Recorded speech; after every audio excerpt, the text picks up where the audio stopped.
You are a Roman senator. The hour is late. The streets behind you are paved in marble. But here in Sabira, the ground sticks to your sandals like guilt. The stench of wine, sweat, and something animal clings to the air. You walk slowly, too slowly for a man of your rank. Perhaps you told yourself you were investigating, inspecting, ensuring order in the emperor's absence. But that was a lie. You came for something you will never admit. The brothel ahead glows from behind thick red curtains.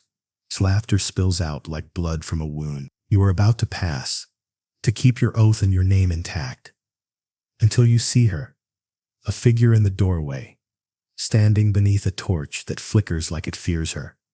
At first only a silhouette, then a glimmer of powder on pale cheeks, gilded hair tucked into a shawl, lips stained too red, too full. She turns slightly, and the smoke parts just enough for you to see her eyes. You stop breathing. You know those eyes. You've seen them above the imperial days, on coins, in mosaic portraits, in temples. Valeria Messalina, Empress of Rome, the woman to whom you once bowed, forehead to floor, as you swore your loyalty to her husband, the Emperor Claudius. The woman whose children are considered divine, whose purity is supposed to uphold the very foundation of the Roman world. Now she stands before you in linen soaked with sweat and perfume. Not hidden, not ashamed, watching. She doesn't flinch. She doesn't retreat. She simply tilts her head, lips curling into something between a smile and a dare. You turn away, but the image follows you down the alley. You feel it with every step. The look in her eyes, calm, curious, unafraid. Not the gaze of a woman caught in disgrace, the gaze of a woman who knows you'll say nothing. Because if you speak, you lose everything. When you reach your villa, your wife asks if the Senate meeting ran late. You nod. She doesn't ask again. You eat alone. You do not taste the food. Sleep does not come. You lie in bed and remember stories, whispers in corners of the curia. Messalina sneaking from the palace after dark. Servants dismissed for speaking too much. A merchant's tale of a golden-haired woman who worked one night at his house of pleasure and outlasted every girl he had ever hired. You laughed at the time. Now you remember how serious his eyes were. You rise before dawn and bathe longer than necessary. But the water cannot touch what you saw, what you now carry. At court, she sits beside the emperor in royal purple, draped in dignity, a mother, a goddess. She greets the assembly with serene calm. Your throat dries. Her eyes pass over you and for the briefest breath pause. A flicker, and then move on. You convince yourself it was a mistake, a trick of the torchlight. Someone who looked like her, but lies sit poorly in your belly, and by midday your hands are shaking. You begin to notice more. The empress grows thinner, not sick, but sharpened. Her laughter lingers longer in the ears. She disappears at odd hours, always returns untouched. One night, you follow. Not far, just enough to be certain. You see her slip into a cart, covered in wool blankets, pulled by a servant who does not wear the imperial crest. They vanish into the streets without guards. The next day, a fellow senator resigns without warning. The general withdraws his campaign request. A wealthy merchant offers donations to the temple with tears in his eyes. You see a pattern, but patterns mean nothing without proof. And proof, true proof, requires courage, the kind of courage that makes widows out of wives. So you remain silent, but Rome speaks, not in proclamations or marble, but in gasps, in rumors, in the way men glance at one another and quickly look away, in the new rule that only the empress's personal guards may enter her quarters, in the disappearance of a brothel girl who was seen crying in the street after naming a palace official. Some say she's mad, others say she's cursed, but none call her weak, not anymore. And you begin to understand, this is not the behavior of a desperate woman.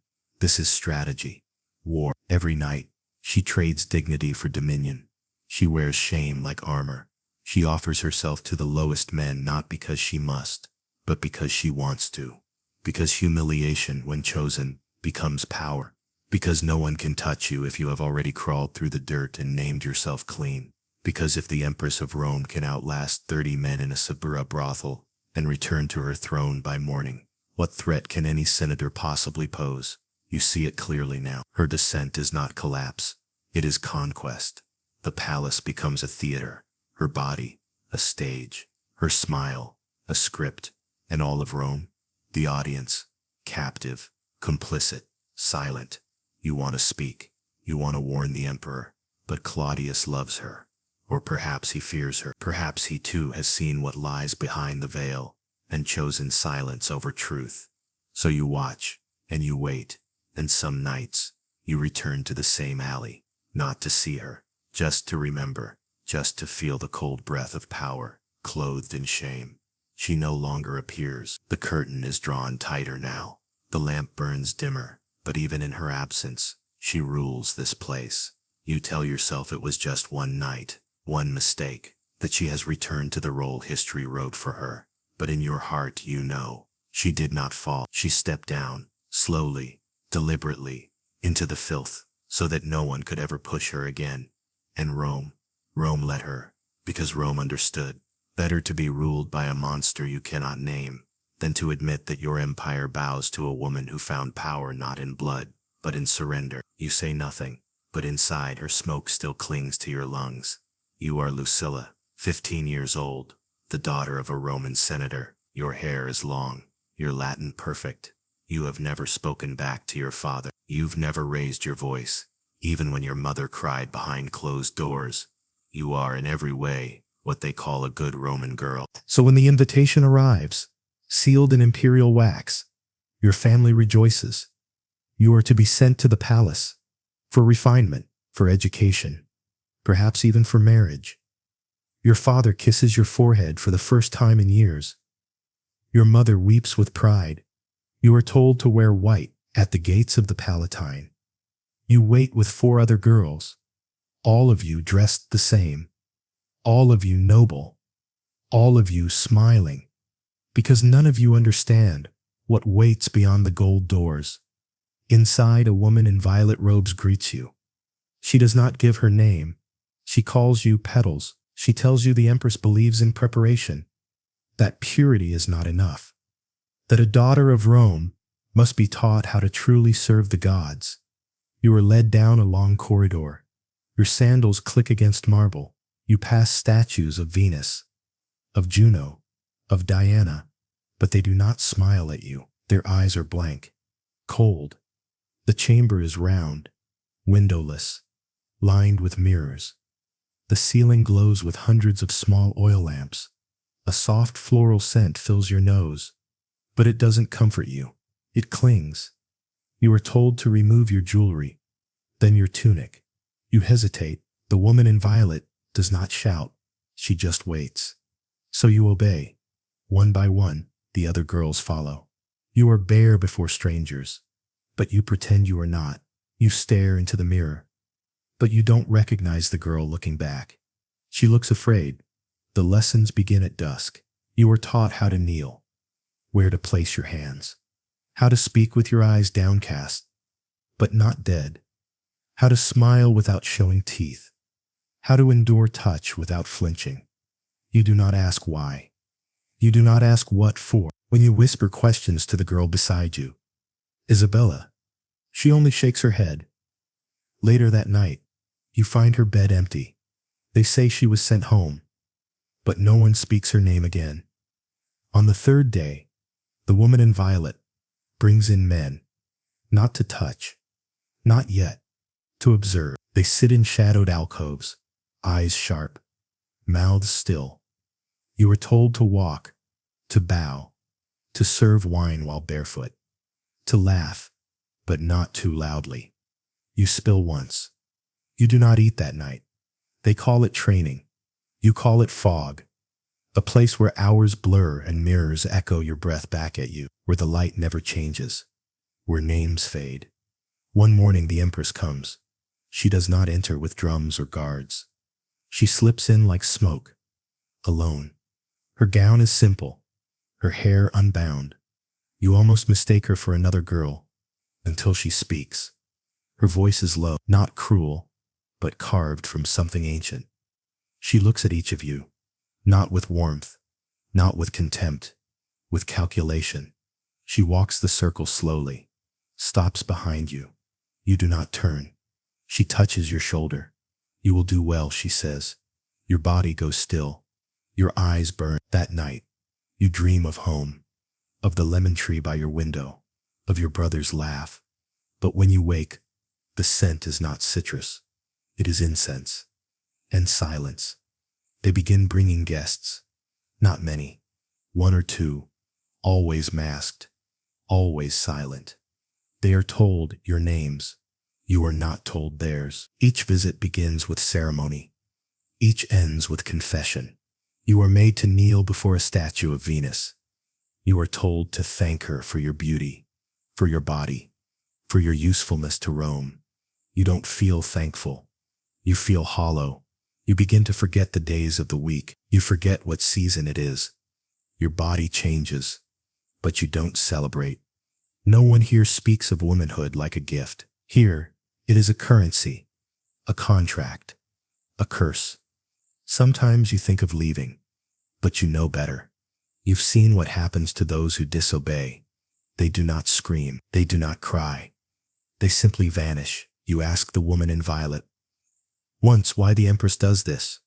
She does not answer. She only says Rome is safest when its daughters are obedient. You learn to stop asking. Weeks become months.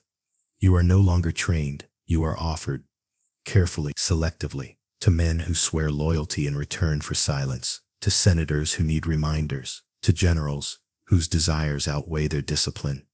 They touch you gently, sometimes cruelly. Others, you stop resisting. You float above yourself, watch from the ceiling. Pretend you are someone else, a goddess, a statue, a ghost. The mirrors never lie, and in every one, she is watching. Messalina, sometimes from behind the curtain, sometimes sitting in the corner, face expressionless, as if you are not a person, but a project. And you understand, this is not about lust. This is architecture. She is building a kingdom where love is replaced with leverage, where girls become weapons, where you are not broken but reshaped. And when you are dismissed at last, at dawn, months later, they give you a new robe, a small pouch of gold, a note for your father, thanking him for his contribution to the divine. No one speaks of what happened, but your mother won't meet your eyes. Your brother doesn't ask where you've been. And your father, he simply nods once and tells you that you are now ready to marry. You smile, the way they taught you. And inside, something folds shut forever. You were told it was sacred. You know it was survival. You were trained to be silent. And centuries later, your silence still screams. You are Gaius Silanus, general of Rome. You've tasted blood in Germania. You've led men through storms and sand. Your armor has soaked in sweat, in rain, in the cries of dying enemies. You have commanded legions, but tonight you are told to wear silk. You arrive at the palace with polished sandals. Your sword stays at the gate. The invitation bore the Empress's seal. A feast, it said. An honor. You imagine music, candles, the scent of roasted lamb and praise. Perhaps a statue, perhaps promotion. The Empress has never summoned you before. Inside, the light dims. You are guided not to the banquet hall, but deeper, through a side corridor lined with tapestries. You do not know this wing. Your guide does not speak. The door opens. Laughter swells, wet and thick. You step into a chamber that smells of wine, and something sweeter. The walls are black velvet. The ceiling disappears into shadow. Around you, senators slouched on cushions, flushed and glazed with sweat. Masks cover their eyes, golden ones, bone white. Some shaped like gods, others like beasts. You are not offered wine. You are offered a robe. It's open down the chest. The woman who hands it to you does not meet your gaze. In the center of the room is a dais, low, wide, cushioned in purple. At its edges, scribes sit with wax tablets, silent, still. Then she enters, chains around her wrists, anklets jangling like coins. Messalina, Empress of Rome. She is barefoot. Her face is painted like a courtesan's. She does not walk. She crawls. The senators cheer. Their laughter echoes off the drapes. Your mouth goes dry. She climbs the dais like an altar, like an animal returning to its cage. She kneels, not in defeat but in invitation. Then her eyes meet yours. You want to step back. You don't, because someone closes the door behind you. Someone whispers, "Your turn." You glance at the senators. They are watching. No one looks shocked. No one looks confused. Only expectant. Bored. Even. As if this is common. You are told to approach. You hesitate. The scribes ready their styluses. You step forward. At first nothing happens. She remains still. Then she begins to chant. Not loud. Not theatrical. A murmur.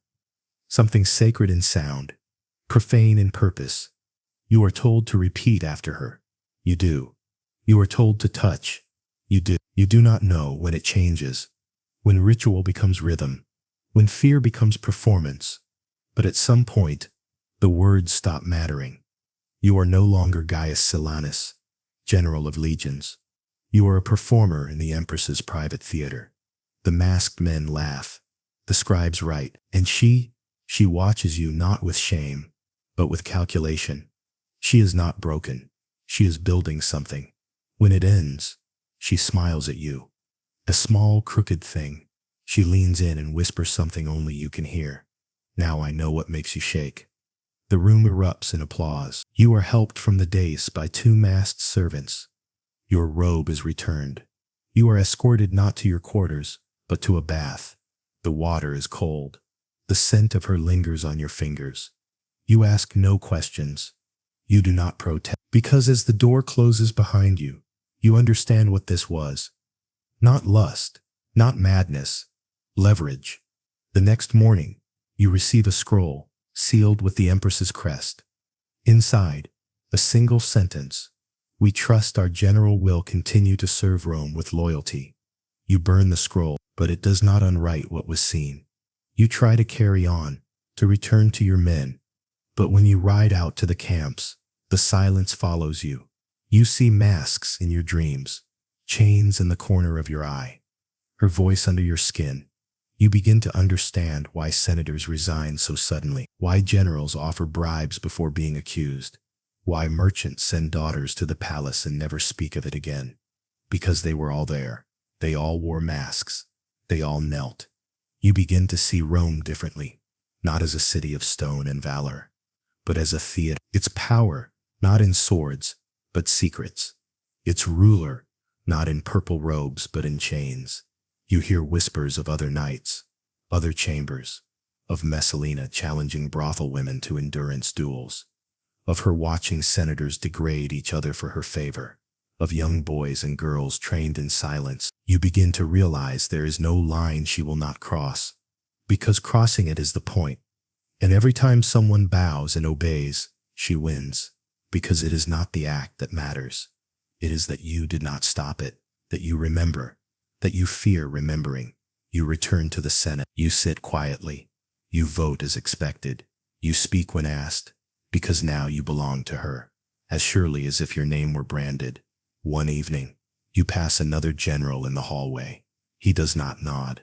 He does not smile, but you both understand. He was there too. He wears the same silence. You wonder how long this can last.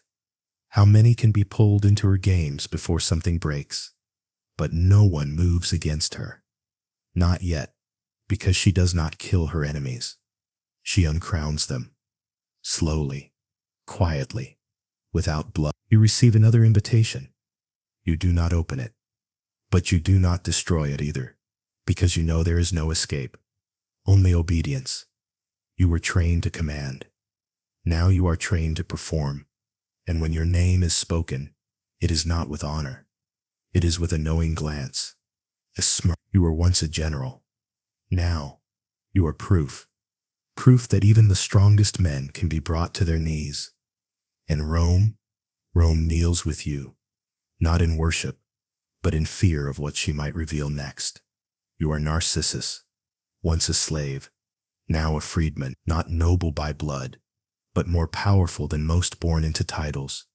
You are the eyes of the emperor, the whisper behind his throne, the man who knows when to speak and when to disappear. You have seen things most cannot imagine, but nothing prepared you for the scroll in your hand. It arrived quietly, no trumpet, no guard, sealed in wax, the handwriting unfamiliar, the tone trembling, a name scribbled hastily, Gaius Celius, a location, a date, a marriage. At first you don't believe it.